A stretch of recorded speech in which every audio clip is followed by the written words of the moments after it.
We've talked about how receptive fields possess recommendation strengths in favour of different behaviours. Now I want to think a bit more specifically about how receptive fields can acquire recommendation strengths. And we'll find that some major architectural constraints emerge from the need to manage these recommendation strengths.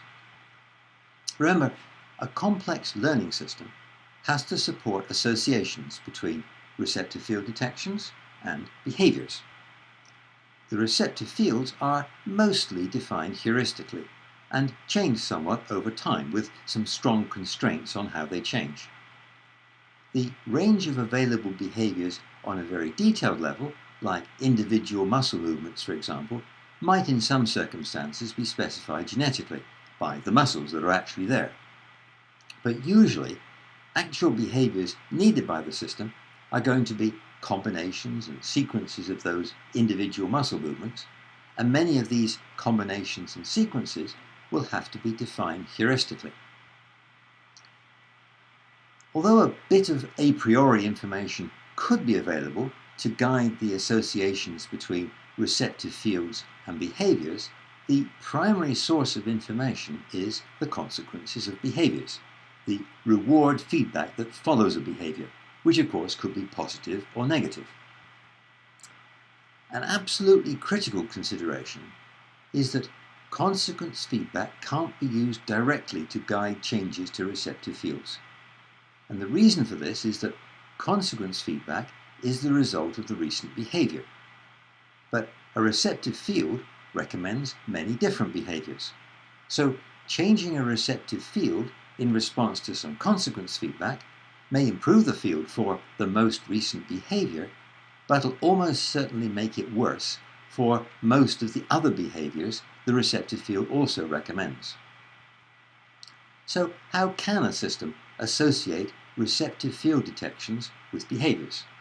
Well, we've concluded there's got to be a modular hierarchy of condition, definition and detection that generates all sorts of receptive field detections. And we can't use consequence feedback to guide condition definition. All we can use is temporal correlation information, as we've discussed. So the implication is that the receptive field detections must be communicated to a completely separate subsystem.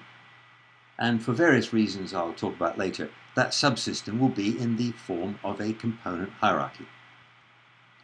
This component hierarchy interprets each receptive field detection as a recommendation in favour of a range of different behaviours. It determines the most strongly recommended behaviour across all the currently detected fields and implements it. Consequence feedback can then change the weights of the currently detected receptive fields in favour of the recent behaviour, but only in favour of that behaviour. The consequence feedback carries no information about any other behaviours.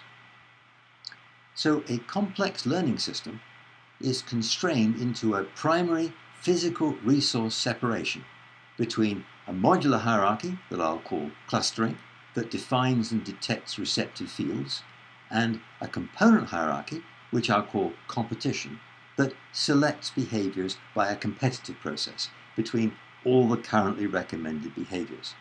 And in a sense, there's a degree of similarity between this separation and the distinction between unsupervised learning and supervised learning that's often made in neural networks.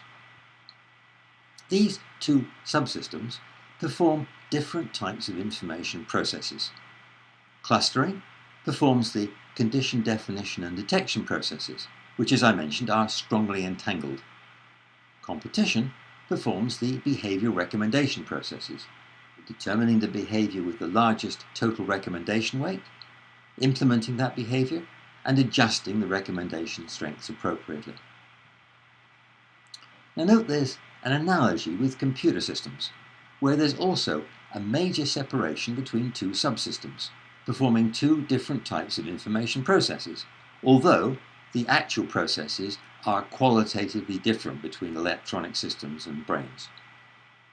But remember that in electronic systems, the existence of these two types of information processes are driven by practical considerations, and their existence makes hierarchies of description possible.